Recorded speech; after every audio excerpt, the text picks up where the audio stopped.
अस्सलाम वालेकुम everyone, welcome back to my channel all in one education. तो आज हम अपना कंटिन्यू करेंगे ऑपरेटिंग सिस्टम। ऑपरेटिंग सिस्टम की लास्ट वीडियो में हमने सॉल्व किया था multi level queue scheduling algorithm. आज की वीडियो में हम सॉल्व करेंगे शॉर्टेस्ट रिमेनिंग टाइम फर्स्ट या फिर शॉर्टेस्ट जॉब फर्स्ट का प्रीएम्प्टिव वाला मेथड। क्योंकि इससे पहले जो हमने शॉर्टेस्ट जॉब फर्स्ट किया था वो नॉन प्रीएम्प्टिव मेथड था। जैसे वो जब कोई भी आपका प्रोसेस आता था उसका पूरा बर्स्ट टाइम जब तक कंप्लीट नहीं होता था, जब तक दूसरा प्रोसेस स्टार्ट नहीं होता था। लेकिन ये है शॉर्टेस्ट रिमेनिंग टाइम फर्स्ट। इसको SRTF भी इसी वजह से बोलते हैं कि इसके नाम से पता चल जाता है कि ये प्रीएम्प्टिव वाला शॉर्टेस्ट जॉब फर्स्ट है। तो इसमें प्रीएम्प्टिव वाले में हमने पहले भी देखा है राउंड रॉबिन वगैरह में कि प्रीएम्प्टिव क्या होता है। प्रीएम्प्टिव में ये होता है कि आपका हर प्रोसेस जो है एक बार वन टाइम चलता है। कि जैसे फॉर एग्जांपल अगर किसी का बर्स्ट टाइम 3 है तो वो एक वक्त पे सिर्फ 1 चलेगा, एक बस टाइम चलेगा। उसके बाद वो वापसी जाएगा, देखेगा कि किसका बस टाइम अभी चलने लायक है, यानी अगर शॉर्टेस्ट जॉब चल रहा है तो वो ये चेक करेगा किसका बस टाइम सबसे छोटा है, फिर वो उसको चलाएगा। अगर उसी का होगा जिस प्रोसेस को चला रहा होगा तो वो उसी को आगे कंटिन्यू करता है। तो शुरू करते हैं शॉर्टेस्ट जॉब फर्स्ट।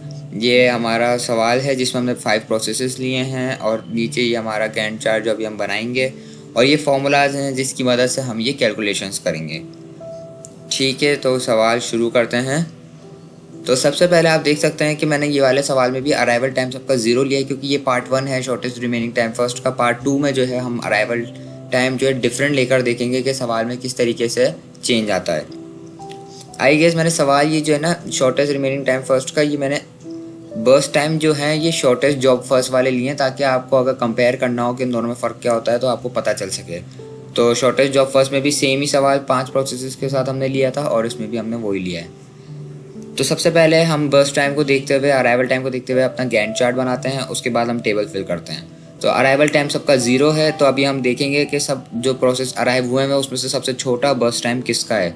जो कि हम देख सकते हैं कि सबसे छोटा बर्स्ट टाइम हमारे को जो दिख रहा है वो है P2 और P3 का। तो अब P2 P3 का दोनों का बस टाइम भी सेम है, दोनों का अराइवल टाइम भी सेम है। तो हम इसको सीक्वेंस में चला देते हैं कि पहले P2 को चला देते हैं और फिर P3 को। तो सबसे पहले अगर मैं यहाँ पर P2 को चलाता हूँ, जो कि ये चलेगा 0 से लेकर 1 तक। क्योंकि मैंने आपको बोला है कि प्रीएम्प्टिव वाले में ये होता है कि एक एक जो है ना बॉक्सेस बनते हैं और हर प्रोसेस जो है एक एक टुकड़ों में चलता है जब तक उसका बस टाइम पूरा कंप्लीट नहीं हो जाता। और इसी तरह मैंने आपको जैसे बोला था कि आप ऊपर लिख दिया करें कि अभी ये कितना चल चुका है। तो अब मैं यहाँ पे +1 लिख दूंगा ताकि याद रहे कि ये वाला प्रोसेस इतनी दफ़ा चल चुका है, इसका बस टाइम इतना हो चुका है।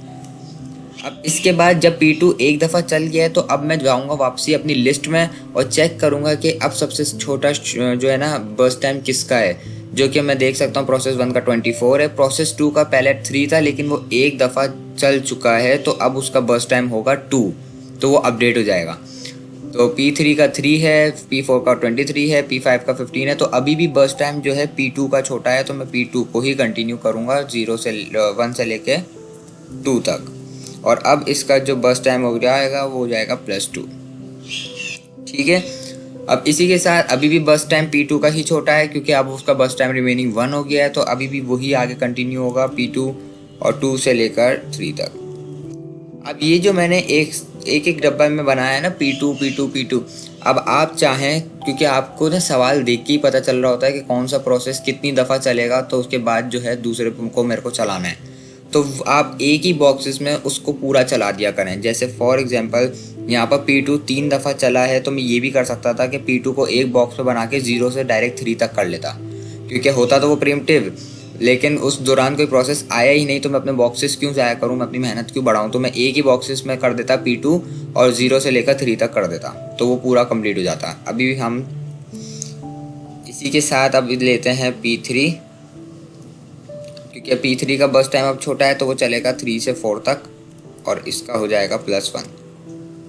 अब ये देखें, अब मैं जो आपको बात कह रहा हूँ ना, तो अभी भी P3 का बस टाइम 2 है तो वो अभी भी छोटा है। तो अब मैं क्या करूँगा, मैं उसको पूरा चला दूंगा कि 4 से लेकर 6 तक, क्योंकि उसका बस टाइम 2 रिमेनिंग था। तो मैंने पूरा चला दिया कि मुझे हर बॉक्सेस दोबारा बनाना ना पड़े। तो मैं आपको ये कह रहा हूँ कि आप एक साथ पूरा चला सकते हैं। बस आपको ना टेबल को देख के ये देखना पड़ेगा कि मैं इसको कितना चलाऊँ, कि फिर लिस्ट में जो है अगर कोई और छोटा आ गया तो फिर मुझे स्विच करना पड़ेगा। तो आप इसको ध्यान में रखिएगा। तो अब अगला जो सबसे छोटा है वो है हमारे पास P5। और P5 पूरा 15 चल जाएगा, उसके दरमियान कोई छोटा नहीं आएगा, तो मैं इसको पूरा 15 तक चला दूंगा। तो ये जब 6 से शुरू होगा तो ये चलेगा हमारा 21 तक, तो ये हो जाएगा +50। ठीक है, तो इसी के साथ अब हमारा जो बस टाइम छोटा है वो है P4 का, जो कि है 23, और 21 से जब ये चलेगा 23 तो ये हो जाएगा हमारा 31, 41, 44, और ये हो जाएगा 23। ठीक है, अब आखिरी हमारा जो बचा है वो है प्रोसेस 1, जो कि सबसे पहले सीक्वेंस में आया था और सबसे लास्ट में चल रहा है, क्योंकि उसका जो बर्स्ट टाइम है वो सबसे ज़्यादा है। और अब ये चलेगा 44 से 24 तक, तो ये 54, 64, 68 हो जाएगा, और ये आपका +24। तो इसी के साथ हमारा पूरा गैंट चार्ट कंप्लीट होता है। अब इसको देखते हुए हम इसका कंप्लीशन टाइम लिख लेते हैं, जो कि सबसे पहले P1 का कंप्लीशन टाइम जो हम यहाँ पर देख सकते हैं वो है 68। तो P1 का 68 हो गया है, और P2 का कंप्लीशन टाइम जो लास्ट वाला P2 चला था उसका कंप्लीशन टाइम है 3, और P3 का हमारे पास कंप्लीशन टाइम है 6, P4 का 44, और P5 का 21। ठीक, तो इसी के साथ अब हमें इसका निकालना है टर्न अराउंड टाइम, जिसके लिए हमें फॉर्मूला देखना होगा। फॉर्मूले के लिए हम चलते हैं नीचे। ये है आपका टर्न अराउंड टाइम का फॉर्मूला। कंप्लीशन टाइम में से अराइवल टाइम को सब्ट्रैक्ट कर देना है। तो कंप्लीशन टाइम में से अराइवल टाइम को सब्ट्रैक्ट कर देना है, क्योंकि हमने सबका अराइवल टाइम 0 लिया है, तो वो कंप्लीशन की इक्वल आ जाएगा। तो मैं इसको एज इट इज कॉपी कर देता हूँ कि वो जो है कंप्लीशन टाइम के इक्वल आ जाएगा, क्योंकि जब आप 0 से सबको माइनस करोगे तो वो ऑलरेडी वही नंबर आएगा जो माइनस हो रहा है। तो इसके बाद हमें निकालना है इसका वेटिंग टाइम। वेटिंग टाइम का फॉर्मूला आपके पास होता है टर्न अराउंड टाइम में से बर्स्ट टाइम को सब्ट्रैक्ट कर देना है, तो आपके पास वेटिंग टाइम आ जाता है। तो टर्न अराउंड टाइम में से, यानी मैं 68 में से बर्स्ट टाइम को यानी 24 को सब्ट्रैक्ट कर दूंगा, तो मुझे पता चल जाएगा कि इस प्रोसेस ने कितना वेट किया था अपनी बारी के इंतज़ार में। जैसे कि आप देख सकते हैं कि P1 जब चला था तो उससे पहले P44 पे था हमारा CPU, यानी उसको 44 इंतज़ार करना पड़ा था अपनी बारी का, क्योंकि अराइव तो वो 0 पे ही हो गया था। तो इसी के साथ अब जो है मैं इसको ड्रैग कर देता हूँ ताकि ये मुझे ऑटोमेटिकली सबके बता दे।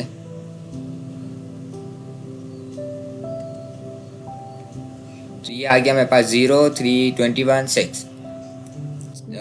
प्रोसेस 2, क्योंकि प्रोसेस 2 को हमने सबसे पहले चलाया था तो वो फ़ौरन आया, फ़ौरन चल गया, तो उसको कोई वेट नहीं करना पड़ा था, तो इसलिए उसका वेटिंग टाइम 3 - 3 0। अच्छा, तो इसी तरह आपका वेटिंग टाइम आ जाएगा। और रिस्पॉन्स टाइम का आपके पास फॉर्मूला होता है, जब आपके प्रोसेस को पहली दफ़ा CPU मिला था उसमें से अराइवल टाइम को सब्ट्रैक्ट कर देना है। अब अराइवल 0 है तो सिंपल, अब हम ये देख लेते हैं कि कौन से प्रोसेस को कब पहली दफ़ा CPU मिला था। P1 को सबसे पहले CPU मिला था 44 पे, तो इसका रिस्पॉन्स टाइम 44 होगा। और इसी के साथ P2 को सबसे पहले मिला था 0 पे, तो उसका भी 0 होगा। P3 को सबसे पहले मिला था 3 पे, तो ये आपकी इक्वल आ जाएगा वेटिंग टाइम के। और इस P4 को 21 पे, P5 को 6 पे। तो ये आपके पास आ गया रिस्पॉन्स टाइम। अब हमने क्या करनी है, इनकी कैलकुलेशंस फार्मूलाज की मदद से इसका हम निकालेंगे average turn around time. Average turn around time निकालने के लिए सारे टर्न अराउंड टाइम को ऐड करके टोटल नंबर ऑफ प्रोसेसेस से डिवाइड कर देना है। तो सारे जो है हम इसको क्या क्या है 68 + 3 + 6 प्लस और है 21 44 + 21 डिवाइडेड बाय 5 प्रोसेसेस हैं, तो डिवाइडेड बाय 5, ये हमारे पास 28.4 एवरेज टर्न अराउंड टाइम आ गया है हर प्रोसेस का। अब इसी के साथ हमने निकालना है एवरेज वेटिंग टाइम। तो एवरेज वेटिंग टाइम भी ऐसे ही निकलेगा, सारे वेटिंग टाइम को प्लस करके डिवाइड कर देना है टोटल नंबर ऑफ प्रोसेसेस से। तो 44 + 0 + 3 + 21 + 6, तो ये आपका पास सारे वेटिंग टाइम मैंने लिख लिए डिवाइडेड बाय 5। एक प्रोसेस को तकरीबन 14.8 एवरेज वेट करना पड़ा था अपनी बारी के इंतज़ार के लिए। इसी के साथ हमने निकालना है इसका रिस्पांस टाइम मैं डायरेक्ट लिख दूंगा 14.8, बिकॉज आपका जो रिस्पांस टाइम का जो कॉलम है ना वो वेटिंग टाइम के इक्वल है। तो जो वेटिंग टाइम आया है वही रिस्पांस टाइम आएगा। अब इसी के साथ आपको निकालना है इसका थ्रूपुट निकालने का फॉर्मूला होता है हमारे पास टोटल बर्स्ट टाइम को डिवाइड कर देना है टोटल नंबर ऑफ प्रोसेसेस से। तो टोटल बर्स्ट टाइम हम इस तरह भी देख सकते हैं कि हमारा मैक्सिमम कंप्लीशन गैंट चार्ट में क्या था, तो वो भी आपका टोटल बर्स्ट टाइम होता है, या फिर आप ऐसे डायरेक्ट भी कैलकुलेट कर सकते हैं। तो 68 हमारा टोटल था बर्स्ट टाइम। 68 में से 5 को डिवाइड कर देना है क्योंकि टोटल नंबर ऑफ प्रोसेसेस है, तो ये आपका 13.6 इस सवाल का थ्रूपुट आ गया है। तो इस बार CPU यूटिलाइजेशन निकालने के लिए कि आपके CPU ने कितना काम किया है इस प्रोसेस को एग्जीक्यूट करने में, तो उसका निकालने का फॉर्मूला होता है मैक्सिमम कंप्लीशन टाइम जो कि हमारा 68 है, उसमें से ओवरहेड को माइनस कर देना है। ओवरहेड मैंने आपको पिछली वीडियोस में बताया था, ओवरहेड वो होता है कि जब आपका CPU ने कोई टाइम आपके प्रोसेसेस के दरमियान वेस्ट किया हो, यानी जब कोई आपके प्रोसेसेस के दरमियान आइडल टाइम आ जाता है, जब आपके CPU के पास कोई काम नहीं होता करने के लिए, वो आपका ओवरहेड कहलाता है। लेकिन इस सवाल में हमारे गैंट चार्ट में कोई ओवरहेड नहीं आया है, जब वो आएगा जब हम यहाँ पर रखेंगे, तो अभी फ़िलहाल इसको 0 रखते हैं। और डिवाइड भी मैक्स कंप्लीशन से करना है और मल्टीप्लाई कर देना है 100 से, ताकि वो परसेंटेज में आंसर दे दे। तो आप देख सकते हैं इसका आंसर आया 100, यानी आपके CPU ने 100% काम किया है, कोई टाइम वेस्ट नहीं किया है। तो बाकी इसकी इनएफिशिएंसी निकालने का होता है कि आपको ओवरहेड से मल्टीप्लाई करना है प्रोसेसेस को और डिवाइड कर देना है मैक्सिमम कंप्लीशन से और मल्टीप्लाई कर देना है आपको 100 से, ताकि वो परसेंटेज में देते हैं। और ये 0 आ गया, जैसे कि हमें पता है जब CPU यूटिलाइजेशन 100% है तो इनएफिशिएंसी तो 0 होगी। और टाइम वेस्टेड निकालने का फॉर्मूला होता है टोटल नंबर ऑफ प्रोसेसेस को ओवरहेड जो कि 0 है उससे मल्टीप्लाई कर दो, तो ये आपके पास 0 आ गया, तो आपके CPU ने कोई टाइम वेस्ट नहीं किया है। तो इसी के साथ हमारा ये सवाल SRTF shortest remaining time first का ख़त्म होता है। होपफुली आपको ये क्वेश्चन समझ आ गया होगा। नेक्स्ट वीडियो में हम सॉल्व करेंगे लॉन्गेस्ट रिमेनिंग टाइम फर्स्ट, जो कि लॉन्गेस्ट जॉब फर्स्ट का प्रीएम्पशन वाला मेथड है। तो मैं आपको एक दफ़ा ओवरव्यू दिखा देता हूँ। ये हमारा क्वेश्चन था, ये हमारा टेबल गैंट चार्ट है ये इस टेबल का, और ये फॉर्मूला जिसकी मदद से हमने कैलकुलेशंस किए। तो मिलता है नेक्स्ट वीडियो में, तब तक के लिए अपना ख्याल रखें, चैनल को सब्सक्राइब कर दें, बेल आइकन को हिट कर दें ताकि जब कोई नई वीडियोस का नोटिफिकेशन आपको आ जाए। तब तक के लिए अल्लाह हाफिज़।